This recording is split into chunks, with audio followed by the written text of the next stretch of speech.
এই মুহূর্তে সিলেটের জকিগঞ্জে আছেন রিপোর্টার ইকরামুল কবির। বন্যা পরিস্থিতির সবশেষ খবর জানতে সরাসরি যাচ্ছি তার কাছে।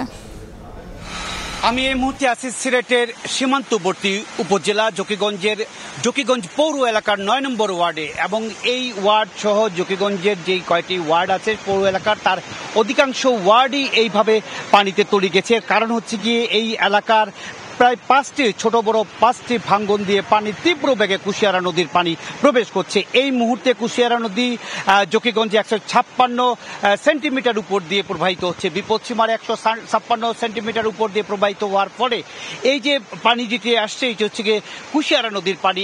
নতুন নতুন এলাকা প্লাবিত হচ্ছে। এই পর্যন্ত 5টি ইউনিয়নের প্রায় 85টি গ্রাম এইভাবে তলিয়ে গেছে। এই যে আশেপাশের যে গ্রামগুলো আছে, শিক্ষা প্রতিষ্ঠানগুলো আছে, সবরিয়া প্রাথমিক বিদ্যালয়, এর আগে কলেজগুলো আছে, সবগুলোই এখন পানির নিচে তলিয়ে গেছে।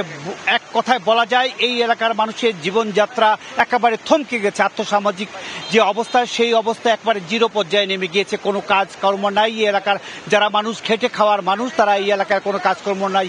ফসলের জমির মাঠ পানিতে তলিয়ে গেছে। আপনি দেখতে পাচ্ছেন আমার সামনে একটি ছোট টংঘর আছে, একটি ছোট দোকান আছে, সেই দোকানটা অর্ধেক পানিতে তলিয়ে গেছে এবং সেখানে দাঁড়িয়ে ব্যবসা করছে। আর ভিতরে যেই বাড়ি ঘরগুলো আছে, যেই দোকানপাট আছে, সব কিন্তু পানিতে তলিয়ে যাওয়ার কারণে যোগাযোগ সম্পূর্ণ বিচ্ছিন্ন হয়ে গেছে। এলাকার যে সম্পূর্ণ গ্রামীণ জনপদ এখন পানির নিচে তলিয়ে আছে। নতুন নতুন এলাকা প্লাবিত হচ্ছে। গত দুদিন ধরে এইভাবে পানি উঠছে এবং আমাকে পানি উন্নয়ন বোর্ডের নির্বাহী প্রকৌশলী দীপক রঞ্জন দে যেটি জানিয়েছে, এই জকিগঞ্জ সহ সুরমা এবং কুশিয়ারা 25.5 কিলোমিটার বাঁধের সমস্যা রয়েছে, ত্রুটি রয়েছে। কোনো জায়গায় বাঁধ উঠছে, পানি পড়ছে, কোনো জায়গায় বাঁধ ভেঙে গিয়েছে।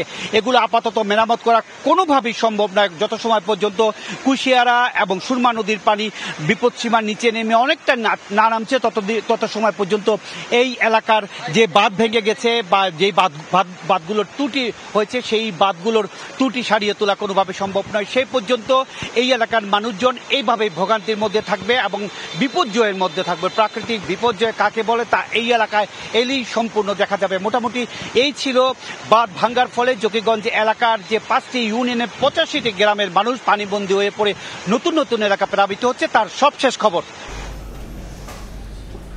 জানছিলাম সিলেটের জকিগঞ্জের বন্যা পরিস্থিতির খবর।